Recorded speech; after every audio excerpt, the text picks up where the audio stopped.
Good afternoon, everyone. Thank you. President Vaccarino, Provost Yates, honored alumni, fellow colleagues, students, and our many friends of OVC that are here, including many of our Petros board members. It gives me great pleasure to welcome you today on a day that is an important milestone for the Ontario Veterinary College. Before we embark on today's program, I'd like to acknowledge that the University of Guelph resides on the ancestral lands of the Attawandaron people and more recently the treaty lands and territory of the Mississaugas of the Credit. We recognize the significance of the Dish with One Spoon covenant to this land and offer our respect to the Anishinaabe and Haudenosaunee and Métis neighbors as we strive to strengthen our relationships with them. Today, this gathering place is home to many First Nations, Métis, and Inuit peoples, and acknowledging them reminds us of our important connection to this land where we learn and work. As faculty and staff of the OVC, we're privileged to help train the next generation of health professionals and scientists. Our role is to prepare graduates for their future careers. In doing so, we consider not just the skills that they might need on their first day on the job, but also the attributes that will sustain them in their careers for the decades coming. Our veterinary trainees are clearly smart and goal-oriented. They are also highly compassionate. They seek careers with meaning and impact. They will tend to have not just one career, but many. We recognize that our students and graduates are increasingly engaged in expanding the circle of care in their communities. This means finding ways to offer care for more animals more of the time, wherever the need is found. This includes care for underserved populations that, for a variety of reasons, have historically had little or no access to veterinary care. There is a growing number of organizations that work in this space, taking a One Health approach to improving the life for animals and those who care for them. Today, we take the opportunity to highlight the important work of one of these organizations, Community Veterinary Outreach, and its founder, Dr. Michelle Lim. Dr. Lim holds a BSc, a DVM, an MSc from this university. She also holds a Master of Social Work degree from Carleton, and she's a registered social worker, a unique individual indeed. In May 2013, Dr. Lim was elected as an Ashoka Fellow. And just this past summer, Dr. Lim was further recognized by the World Small Animal Veterinary Associations through the Global One Health Award for her work with Community Veterinary Outreach, the registered charity that she founded in 2003. Community Veterinary Outreach's mandate is to improve the health of homeless and vulnerably housed communities through veterinary care of their pets and to connect their humans with health and social services. So it is a great honor to invite Michelle to take the podium for her keynote address. Michelle?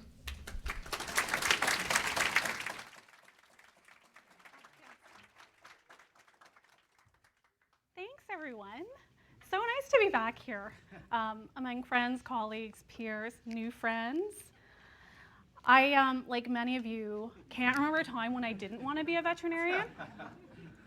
And people say, how old are you there? And I'm like 5, 10, 15. I don't even know because I was really small for a really long time. And I looked like that until I was about 35.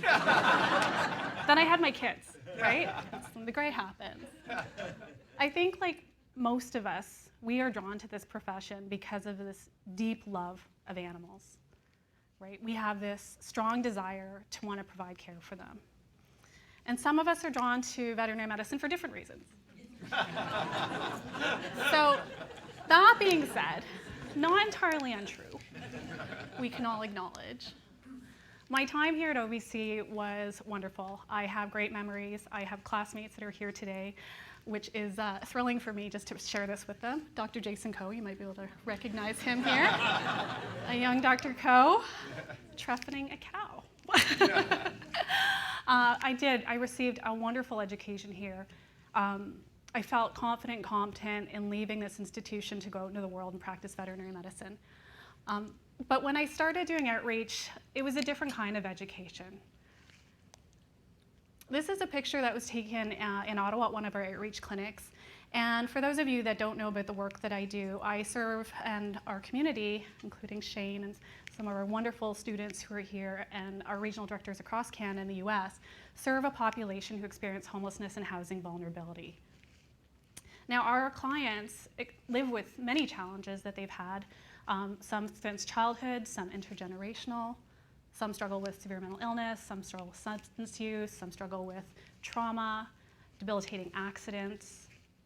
Some are victims of violence and are living homeless because they have left abusive situations. And so when we go into this population and start to serve them, we have to understand a little bit more about some of their lived experiences. Just before this photo was taken, this little girl was actually crying. She was shaking and in tears because she was really worried about her cat, Gizzy. She thought I might hurt Gizzy with the needles that I was going to give her. She was scared because she didn't know me, she didn't trust me. And so my job was to make her feel safe, right? To show her that I was competent and confident as a veterinarian, but also that I was a safe person that she could trust. So I had to pull all my veterinary skills to do this and use a very, very difficult veterinary technique that I can show you later that I wouldn't recommend for everybody. It's the cat beard. So the cat beard, if you don't know it, come find me later and I will introduce you to Facebook and social media, and there you will find a plethora of cat beards. Another little learning thing here is that if you tell the Ottawa Citizen, don't put a picture of me with a cat beard in the paper, they 100% will put a picture of you with a cat beard in the paper, not my shining moment. So the media is an interesting kind of beast, right? And soon after I started doing outreach work in Ottawa, I was doing this radio interview with CBC, and the reporter asked me, Michelle, as a veterinarian, should homeless people even have pets? And I was really, to say, taken aback. I was not prepared for that kind of question. And it kind of led me on a little bit of a journey to be able to answer that in a really honest way, because it's fundamentally misguided, right? And so, again, education comes in to understand about the population that we serve, to learn about homelessness, how people arrive there, what are the impacts of it for themselves as well as their pets. So about 20 to 25% of people who are experiencing homelessness or housing vulnerability have pets. And that's around, in North America. In Canada, over roughly 250,000 people experience homelessness each year. Among youth, it's about 40,000 youth that experience homelessness each year. 1 in 10 Canadians have experienced hidden homelessness at some point in their lives. 1 in 5 Canadians will be diagnosed with a mental health or substance use issue at some point in their lives. These pets mean a great deal to them. And so when we start looking at asking questions like, should homeless people have pets, I think it's important that we first kind of explore how homelessness happens and what are those impacts. So understanding the causes of homelessness are that it's multi-layered, right? That this is not an individual thing. This is a combination of structural, systemic, and individual factors that contribute to it. And those same things contribute to the health of these people as well as ourselves and our communities. This is demonstrated in the social determinants of health model. So those large political, economic, social, and environmental factors impact our health, impact our ability to gain jobs and education, impact our ability to take care of our children, as well as our pets. And then we have systemic barriers, our ability to access healthcare, access education, access social justice. And then, of course, the individual factors. Now, why is it important for veterinarians to be learning about structural and systemic roots of these major social problems? And it's because just like in human health, I think it's incumbent upon us to understand that. And the reason, if it's only for animal welfare, is because the social determinants of human health are directly tied to social determinants of animal health. That animals are but sentinels for our health, the health of our community, and the health of our society. That as long as we have child abuse, we are not going to end animal abuse. And when I work in domestic violence and the link between animal abuse and domestic violence, we need to end domestic violence before we will end the abuse towards animals in intimate partner violence situations. At the individual level, it is about understanding the stories of their lives and the deep meaning that these pets have in them that are different than mine. Different experiences, different stories. When I came back to OVC to do my master's with Jason, I interviewed just under 200 street-involved youth across Ontario. The common thread among every single youth that I interviewed, besides the trauma, abuse, abandonment, was that they all lacked unconditional love. Among youth, I think it's important for you to know that about 60% of street-involved youth have experienced some form of violence, sexual or physical abuse, other form of trauma. About 60% have had experience with Child Protective Services. About 30% end up on the street having aged out of care. And that's what happened to my client, Mike. He bounced around, foster home to group home, left group home at 16, given nothing, out without a job, without income, without housing. He had been told most of his life that he was worthless, that he had no value. When he hit the street, it was further criminalization, further victimization. Members of the public would tell him that he's garbage and that he's lazy. He had never believed he had value or that his life had value. And then he found Princess. And this cat gave him the one thing that every human being had not. Unconditional love without judgment, acceptance. No matter what he did, what he looked like, what he sounded like, no matter who he was, she accepted him. And she made him safe, she kept him warm. And you know what we found? We found, sorry, I'm very emotional. Emo Michelle, that's my name.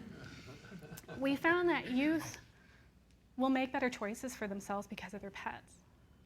That almost 50% will decrease their drugs or use of alcohol because of their pets. I have youth that have told me that they are housed because of their pets, because they didn't want their pets to get sick, they didn't want their pets to die, that they want their pets to be safe. And so through these pets, these youth not only learn about unconditional love, they start to learn to care for themselves because they have to take care of a pet.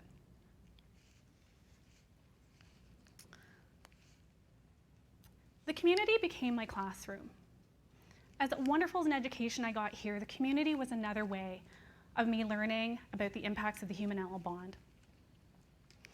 And we started to see just how interconnected people and animals really are. We could take what we learned in the classroom, and we could take it out into the community, and we could see that we are partners in animal health with our clients, that these practice owners become mentors and cheerleaders of our students. We started to expand the way that students thought about their role as a veterinarian beyond that of animal health to community health connectors, to supporters of their clients' well-being and health.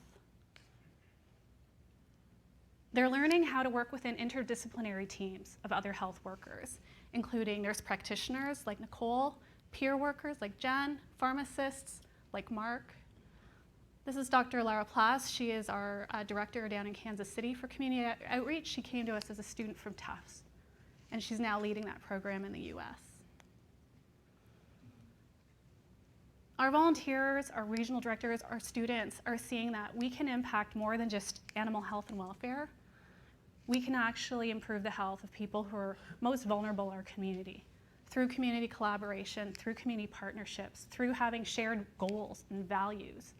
That we have this opportunity to amplify health messaging around tobacco use, dental and oral care, harms reduction.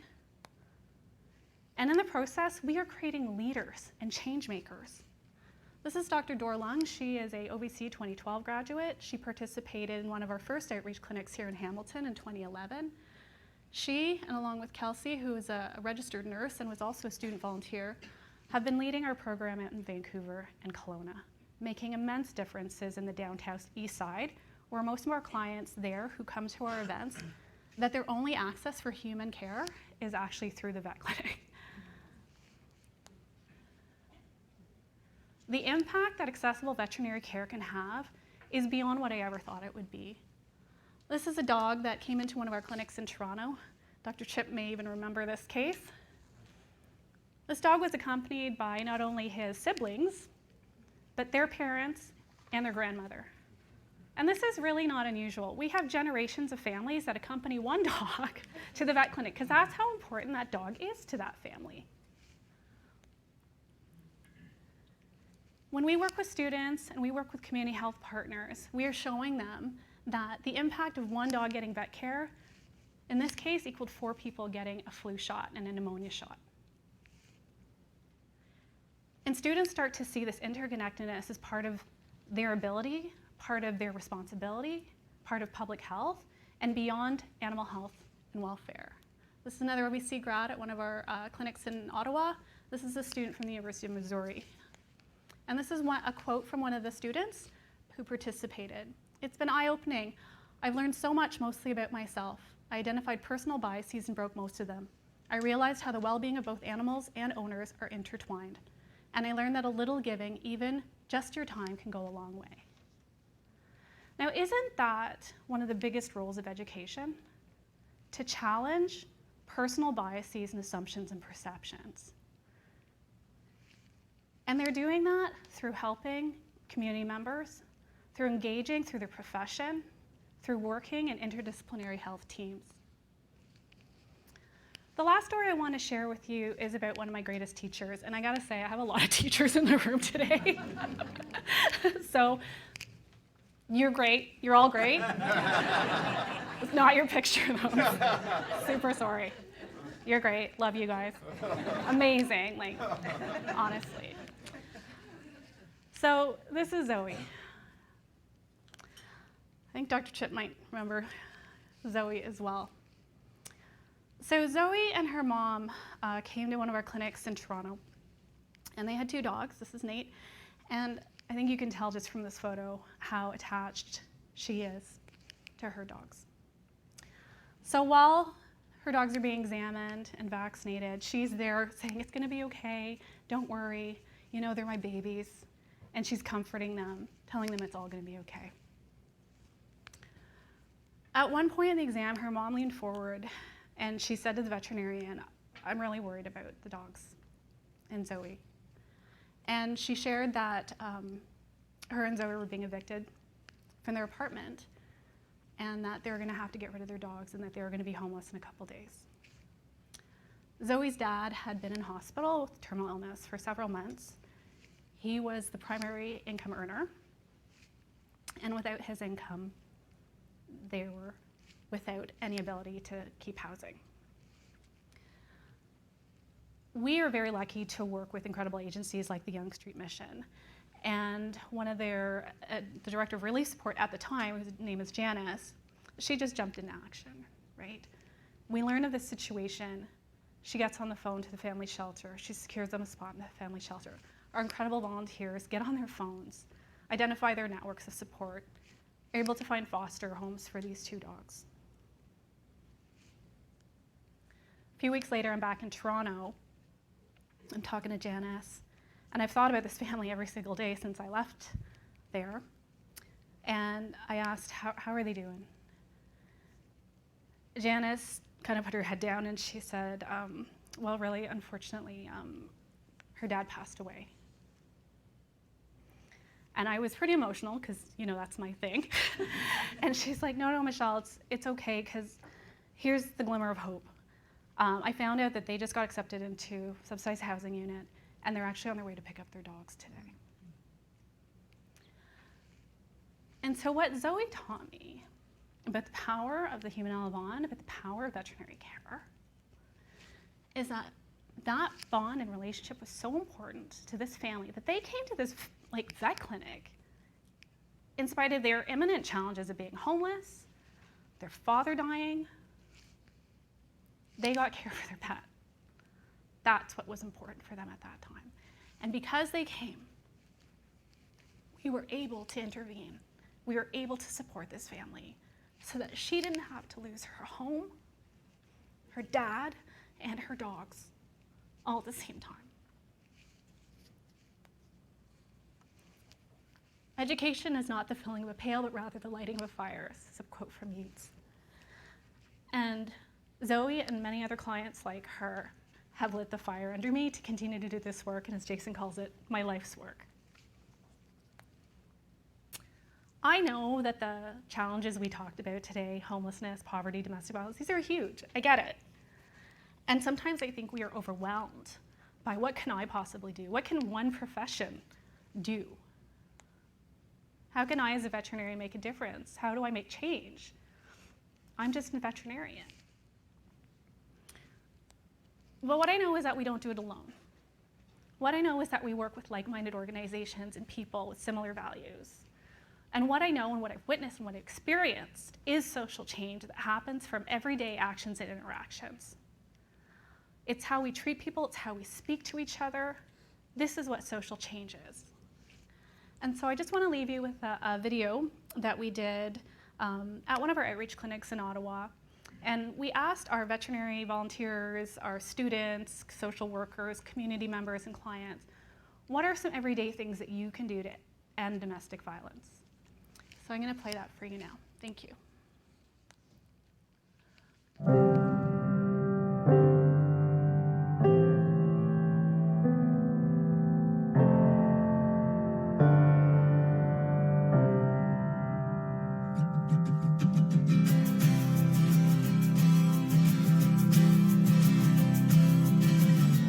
To be humble, to be kind, it is a giving of the peace in your mind. To a stranger, to a friend, to give in such a way that has no end. We are loved, we are one, we are how we treat each other when the day is done. We are peace, we are war, we are how we treat each other and nothing more. And to be bold, to be brave, it is the thinking that the heart can still be saved. And the darkness can come quick, the dangers in the anger and in the hanging on to it. We are love, we are one, we are how we treat each other when the day is done. We are peace, we are war, we are how we treat each other, nothing more. And tell me what it is that you see, a world that's full of endless possibility. And heroes don't look like they used to, they look like you do.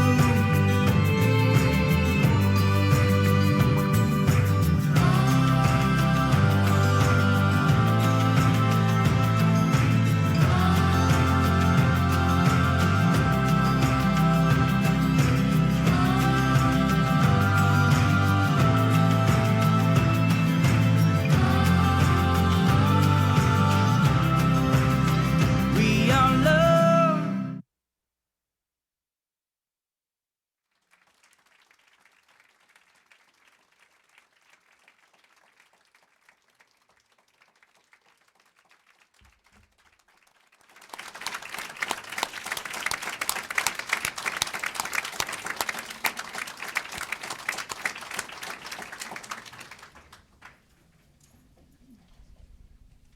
Well, thank you, Michelle. That's all I can say as well. I think personally I've known you for 4 years, Michelle, and probably at our first meeting, I think you completely changed my understanding of the human-animal bond. And that journey for me has continued every time we've spoken, which fortunately is a couple of times each year. So thank you for that, and I'm sure you've opened a few eyes here today as well. Our faculty and students, as Michelle mentioned, have been fortunate to volunteer with the CVO clinics in many cities. Are you in 8 cities now? 9 cities. And they experience the impact that such organizations can have on the lives of people and their companion animals. I think Michelle's eloquently pointed out how even in our small way, each of us can contribute in this way, and veterinarians have a special place, in that ecosystem of help. We certainly benefited from similar strong partnerships with a number of other organizations, our neighboring humane societies and community organizations. We have representatives of those, some of those here today, and I thank you for coming. But we believe that it's time. It's time to fully integrate this type of community-based training into what we do here at the college. No longer should it be seen as something our students do in their spare time, or our faculty or our staff contribute to in their spare time. This is what we do. And so today, we're going to do it. From today, OVC commits to identify, understand, and remove barriers that impede access to healthcare for animals. And thanks to the remarkable donation of a couple of amazing people, I invite you to watch this video. Before I was using drugs, I just didn't have any motivation to get better.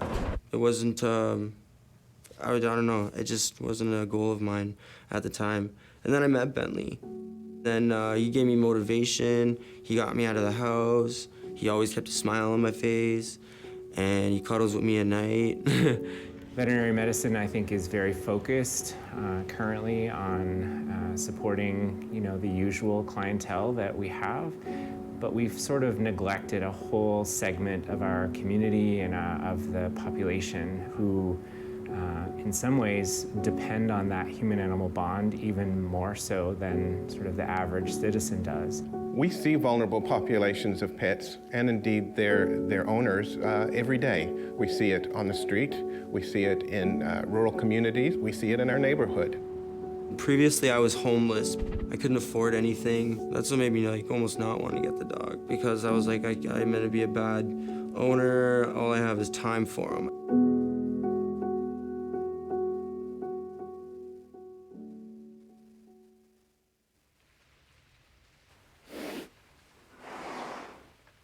First animal I ever had were dogs.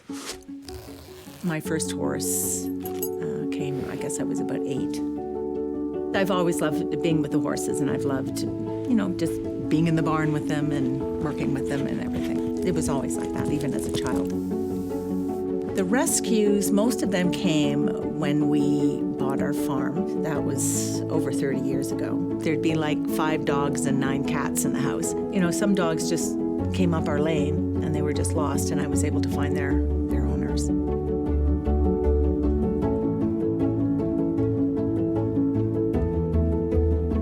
Ontario Veterinary College is really at the forefront.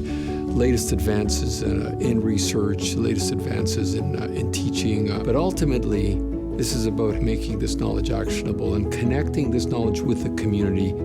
So this generous gift will provide the foundation for us to purchase the equipment and hire the personnel to deliver this program. But it will also fund a professorship. We'll study the very best ways to offer access to populations of animals that would not normally get access to veterinary health care.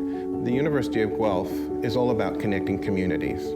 There's a large community of people out there who are trying to serve animals who are in need of veterinary health care. This gift is going to permit us to build partnerships to those organizations so that they have a pipeline of veterinarians and staff who can help them deliver on these programs in the future. Being able to take students into some of the situations that we do work in opens their eyes. These clinics they make you feel like you're able to make a bigger impact somewhere else. It's not just a business, it's much more than that. Just seeing that stripped down kind of guerrilla unit services that were being provided was a really interesting experience, to just strip away all the shiny tech and all that stuff and just kind of get down to helping people. It has been the best experience that I've been involved with, and I wouldn't change it for the world. Certainly animals in our local region will benefit from preventive care and medical care that's offered by our students and our staff. But the real impact occurs through our graduates who leave here and offer these kind of services in the community in which they finally practice. For me, the word that jumps to mind is gratitude and thanks to Kim and Stu Lang for their thoughtfulness, generosity, and confidence in the university. Emotion comes very quickly when I think about what this gift to us is going to be capable of. It will change so many lives, and I can't even begin to think of the good that will come from what's happened. There's something that's really resonates with people when they're doing something really good. Vets have that opportunity to go out there and make the world so much better.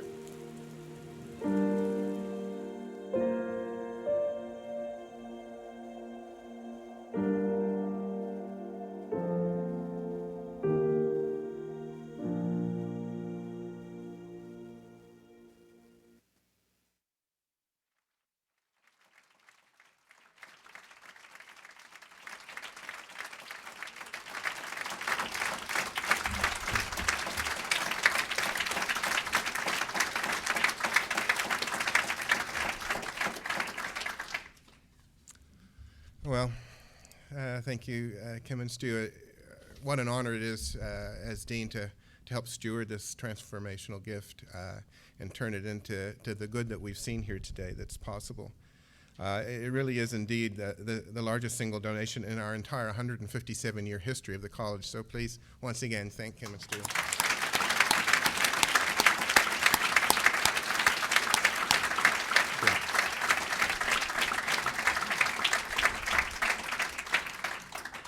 So let me tell you a little bit about what this gift is going to do. Working with our partner communities and organizations, the OVC, through this new investment, will graduate veterinarians who are competent to support and lead programs that expand access to healthcare for underserved populations. We will also perform research that informs best practices and policy, promoting a One Health approach to the provision of health services for vulnerable animals and those who care for them. More specifically, first of all, we'll establish and provide multi-year funding, operating funding for the Kim and Stu Lang Community Healthcare Partnership Program, beginning with the hiring of a director to oversee the program and forge collaborations with community partners. Second, it will fund a new professorship in community and shelter medicine to drive academic research in this field and help establish evidence-based best practices for Canada.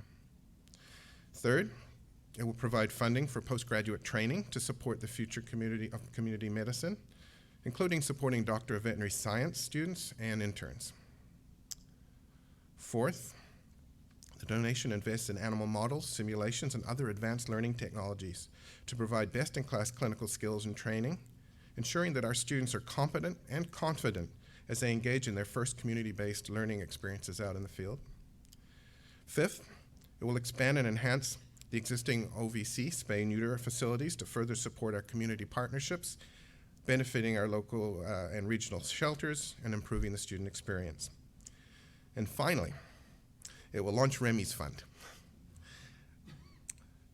This new fund, named for one of the Lang's rescue dogs that received life-saving cancer treatments here at OVC, will be created to help subsidize medical care for animals in need. A lovely tribute to Remy. Veterinarians are the central stewards of animal health and welfare. Through this gift, we will better prepare our graduates to be leaders in the communities in which they will serve throughout their careers. I'd like to invite Dr. Franco Vaccarino, our President and Vice Chancellor of the University, to take the podium.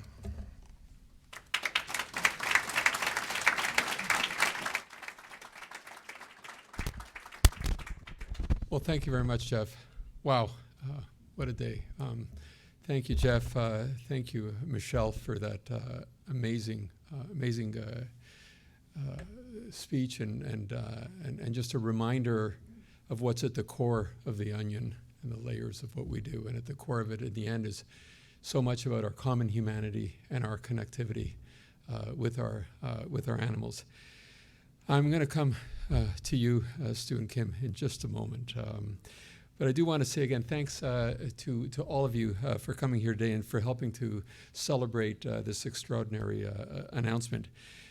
The University of Guelph has a shared mission that is captured by two simple words, and that is improve life. And I've been heard to say, and I think about this a lot, In a sense, the simplicity of those two words are also, I think, representative of their profundity. And sometimes the most important things in our life, at the end of the day, are actually quite simple, and it's really about improved life. The research and outreach of the Ontario Veterinary College, it truly is improving life by putting research into action, making it real for all of us. But beyond that, about connecting our research with vulnerable communities. And we've heard about that today. And that work is part of a bigger and broader concept that the University of Guelph is leading through our One Health Institute. When I think about One Health, I think of a triangle and the intimate relationship between human well-being and health, animal well-being and health, and our environmental well-being and health. Today, we've kind of taken that even one step further and reminded that at the core and at the center of that, in many ways, is our sense of compassion, our sense of connectivity, and our sense of common humanity, and our related links and bridges with our animals. And you know, before we came here, we had a short time together with the Langs, hosted by Dean Wichtel.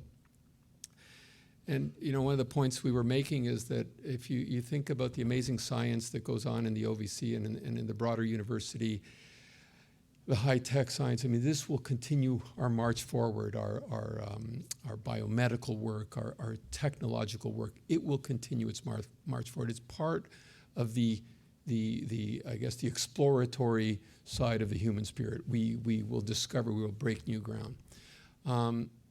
But I would say that our common humanity is something that we actually have to pay particular attention to. And it's something that it's easier in today's world, it seems, for whatever reasons, to lose sight of and to see it disrupted more easily. And I think for me, this gift and this announcement today is very much about that. It's a reminder of our common humanity and a reminder to not let our guard down, with respect to vulnerable communities, with respect to groups, animals, human beings who are otherwise left at the margins.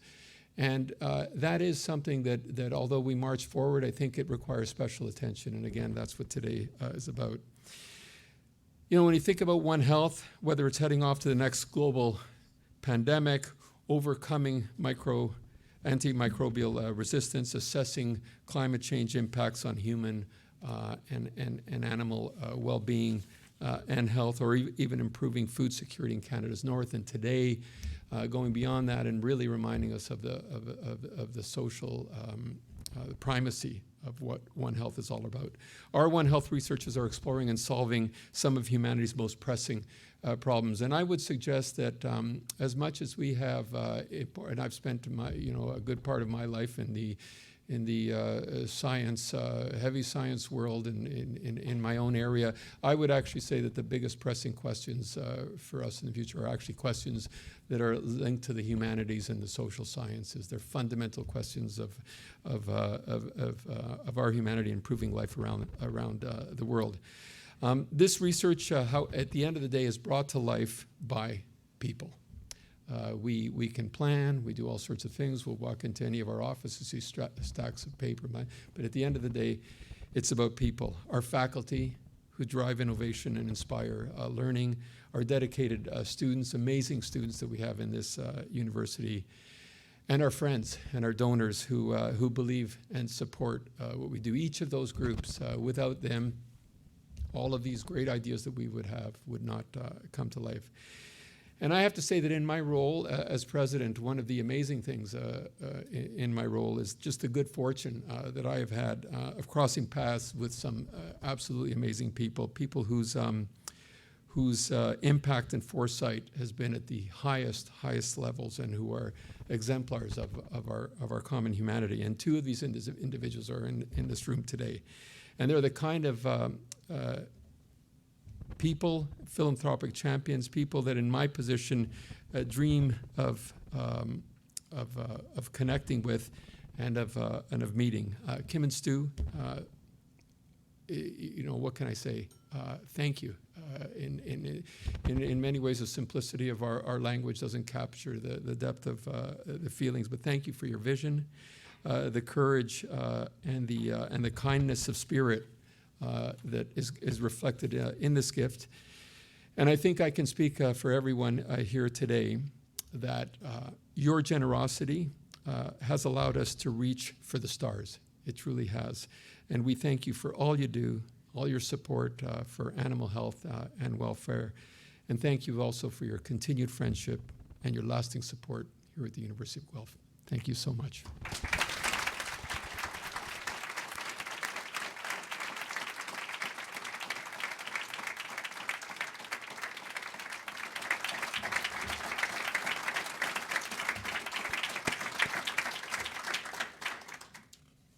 Thank you, Franco. And thanks to all of you as we draw to a close here. Thank you for traveling. Many of you have come quite a long distance to be with us today, but I'm sure you'll agree it was worth it. Several of our DVM students who volunteer in these community-based activities are among our guests here today. You'll notice them. They're wearing their blue coats, and they would be delighted to chat with you more about their experience. Please join us now for reception just outside this classroom and for a chance to continue this important conversation and celebrate this very happy occasion. Thanks, everyone.